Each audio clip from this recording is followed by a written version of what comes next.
Hey there, welcome to today's video. I'm so glad you clicked on it today. Now, the past 3 weeks at REALIFE, we've been in an amazing series called All Time High. And this is a series where we are trying to help you reach an all-time high, both in your life, but also in your faith. And if you're new or you just stumbled across this video, our whole goal of this channel is to spread the gospel, to provide a safe place for you to, have your questions about Christianity answered, and also just help you find a true, genuine community. And we hope that this channel or this video can do that for you today. Now, the first week of this series of All Time High, what we talked about was finding our purpose. And then the second week, we talked about the power of finding a true community. And then finally, the last week, we talked about changing our default settings, or in other words, we talked about changing our habits. And if any 3 of those videos interests you, they're all up on the screen right now. So click on those and go ahead and watch those if they would be of any resource to you. But tonight, we're going to talk about boundaries. Now, when I say boundaries, what are your initial thoughts on that word? Like, if you had to come up with one word to describe boundaries, what would it be? To me, when I was in high school and I heard the church say boundaries, I would immediately cringe. I would just be so uncomfortable, because in my head I would say, I don't need boundaries. I'm doing fine right now. I have a girlfriend. I'm starting on the football team. I have friends. If I just implement boundaries into my life now, they're just gonna get in the way, and my life is just gonna become that much more less fun. I don't need boundaries. Now, if I had to guess, for those of you that didn't really say anything because you are obviously watching this video, you would probably say something like, we don't want boundaries, or we don't like boundaries, or we don't need boundaries, or boundaries are just gonna tie my life down, much like I thought boundaries would be when I was in high school. And while all of those are valid, God wants us to create boundaries for our life because He knows how important it is for us. So if you're cool with it, I know you just clicked on this video and we're about 1.5 minutes in at this point, but I would love to help you reach an all-time high in your faith, not just your life, by talking about the importance of boundaries. So if you're hanging with me, let's go ahead and do that right now. You've all been to the stadium and seen the athletes race. Everyone runs, one wins. Run to win. All good athletes train hard. They do it for a gold medal that tarnishes and fades. You're after one that's gold eternally. Okay, let's take this runner that the Bible is talking about and apply it to our lives. You're like, how in the world does a 2024 Olympic video of the 100-meter gold medal match, how does that relate to the Bible? Well, let me see if I can kind of do that for you right now. What does a runner have to do in order to be the fastest person in the world? We just saw Kashane Thompson and Noah Lyles just run in 9.8 seconds, just mind-blowing numbers to run 100 meters that fast, right? But what did they have to do to get to that point? Well, they had to set up a goal. They had to set up a training plan. They had to set up a nutrition plan. They had to get the right gear. They had to recover. And there's so many other things that they had to do in order to achieve being the fastest man alive.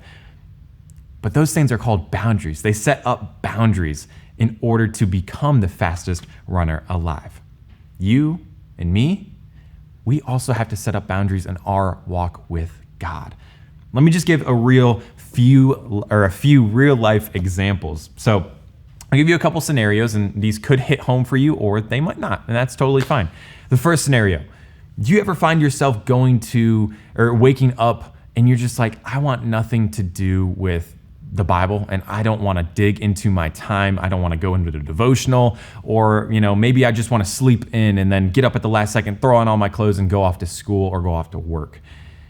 That could be a scenario where you don't have boundaries, right? You'd much rather sleep in or just not do it at all. Okay. Second scenario, maybe you find your time to connect with God in the afternoon, mainly in the car. You love throwing on worship music. Well, let's say, for example, on your way home from school or work or wherever it is, all of a sudden your favorite influencer or artist goes live on Instagram, and it feels like you need to watch that Instagram live video instead of listening to worship music in the car. Do you have your boundaries set up for that? Okay, scenario number 3. This one I fall into so much. I'm a big sports guy, love sports, but over here on the East Coast, these games end so late. Like Monday Night Football this past week ended at like 11:40, and I didn't get to go to bed until like 12 a.m. And then we had to wake up the next morning. And usually what I'll do is I'll just say a quick prayer to God, or I'll turn on a song of worship before I go to bed. And this was not the case, or this really isn't the case, whenever I stay up late for those games. It's because all I want to do once the game is over is just go back upstairs and fall asleep. I don't want to find that time to connect with God. But see, that's where I need boundaries in place, so I do that. Okay, that's that third scenario. But do you think Noah Lyles wants to sleep in? Yeah. Do you think he wants to stay up late? Yeah. Do you think he just doesn't want to train some days? Heck yeah, but guess what? He has a goal and he's doing everything he can to accomplish it. And there's another thing that we need with boundaries, and it's a thing called prioritization. Prioritization. And the only thing that I'm going to be talking about tonight, or in this video rather, is making a boundary that is prioritizing God. We have to make a boundary of prioritizing God. And this is the only thing I want to talk about tonight, because I really want us to focus in on how important this really is. Because if we want to reach that all-time high that we've been trying to achieve over the past 3 weeks, we need to prioritize God. Like, that should be our number one goal in life, because the quicker that we can change our mindset to realizing how important prioritizing God is instead of doing the things that we want to do, your life can change. Your life can truly, truly change. Now, a little bit of insight into like my quiet time. I've been diving and studying into the book of Ecclesiastes. And if you know anything about the Bible, you're probably like, that is the most depressing, sad, sorry book. Why are you in that book?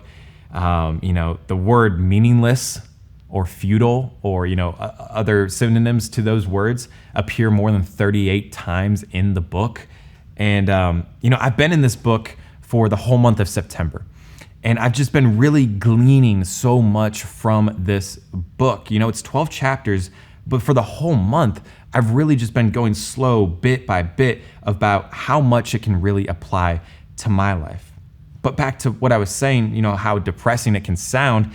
It talks about the emptiness in pleasure, the emptiness in possessions and time and work, and the emptiness in wealth, and so much more. Like, don't get me wrong, if you go into the book with like a depressing mindset, yeah, it's probably not going to be the best read. But the overarching goal of Ecclesiastes is trying to get us to focus on one idea.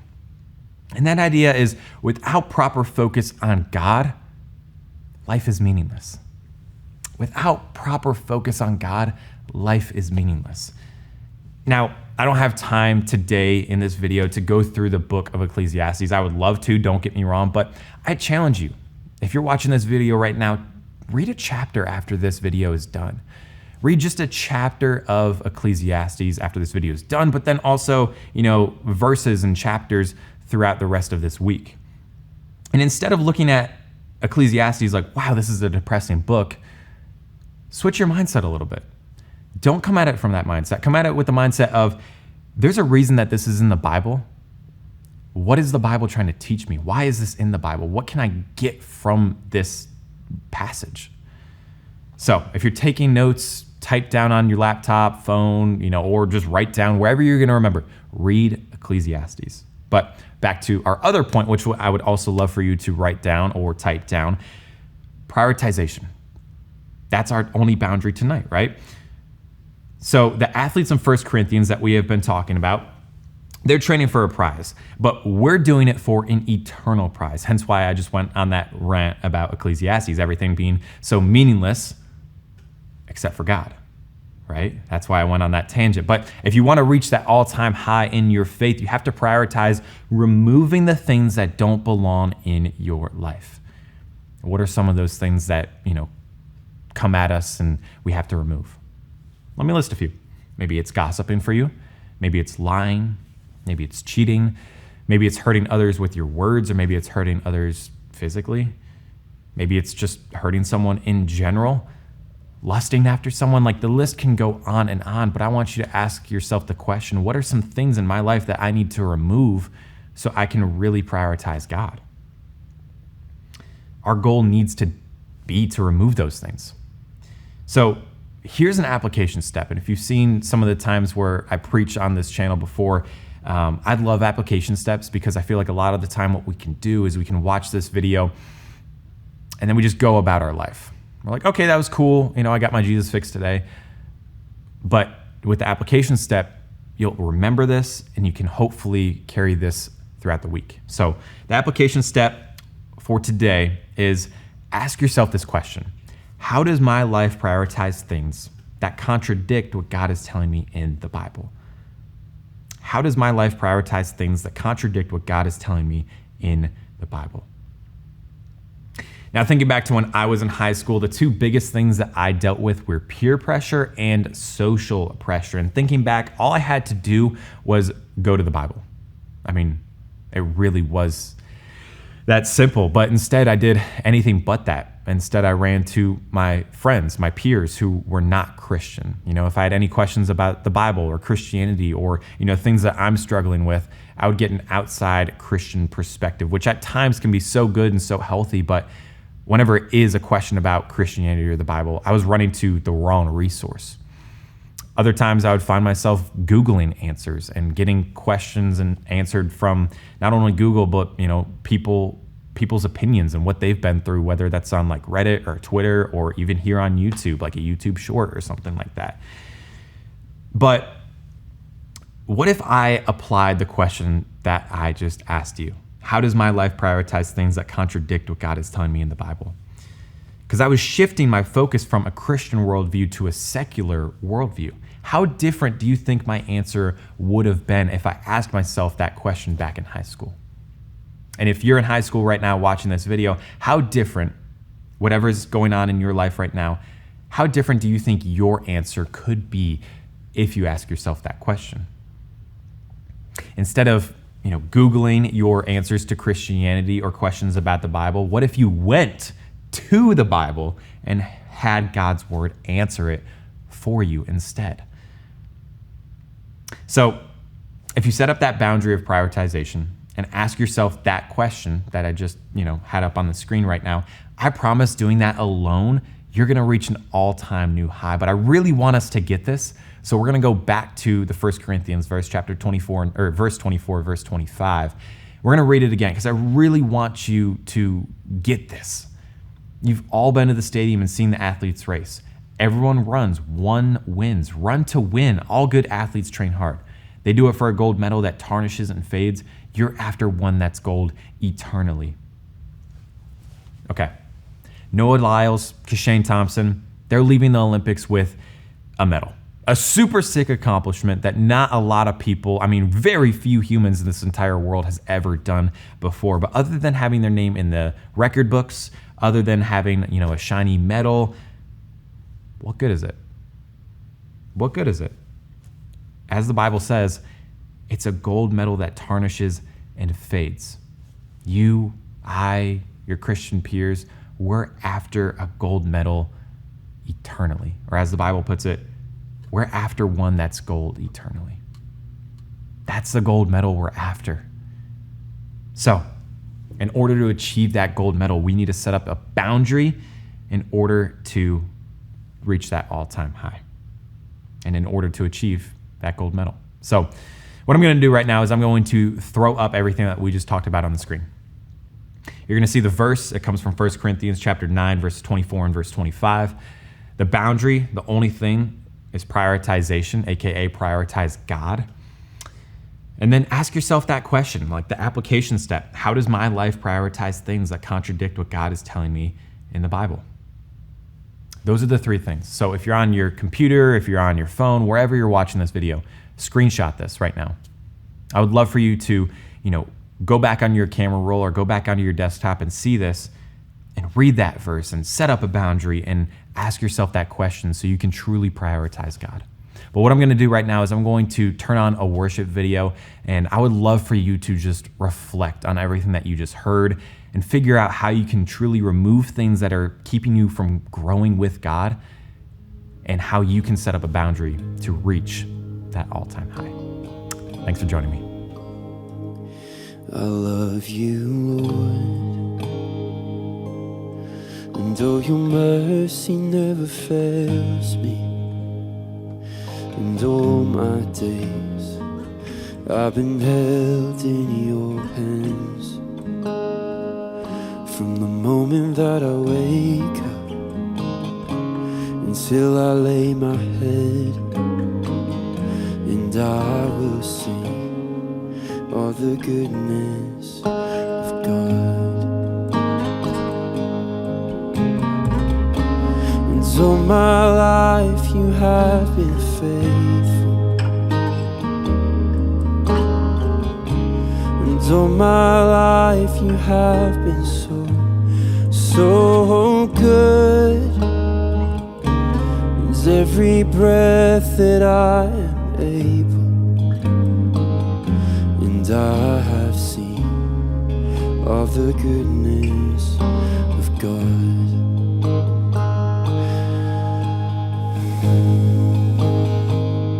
I love your voice. You have led me through the fire, and in darkest night you were close like no other.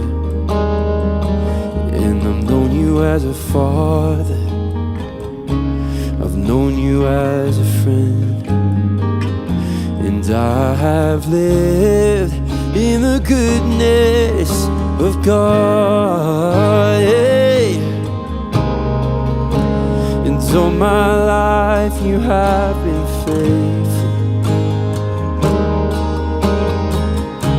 and all my life you have been so good. With every breath that I am able, and I have seen of the goodness of God. All my life you have been faithful, and all my life you have been so good.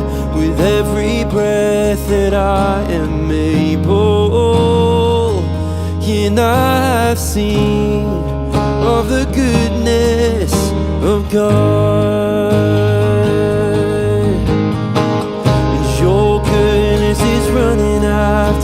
It's running after me. Your goodness is running after me. With my life laid down, I surrender now. I give you everything. Your goodness is running after me. Your goodness is running after me. And your goodness is running after me. With my life laid down, I surrender now. I give you everything. Your goodness is running after me.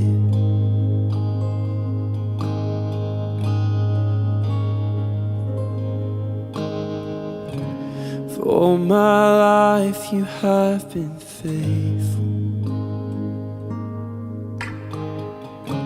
and all my life you have been so good. With every breath that I am able, and I have seen all the goodness of God. And I have seen all the goodness of God.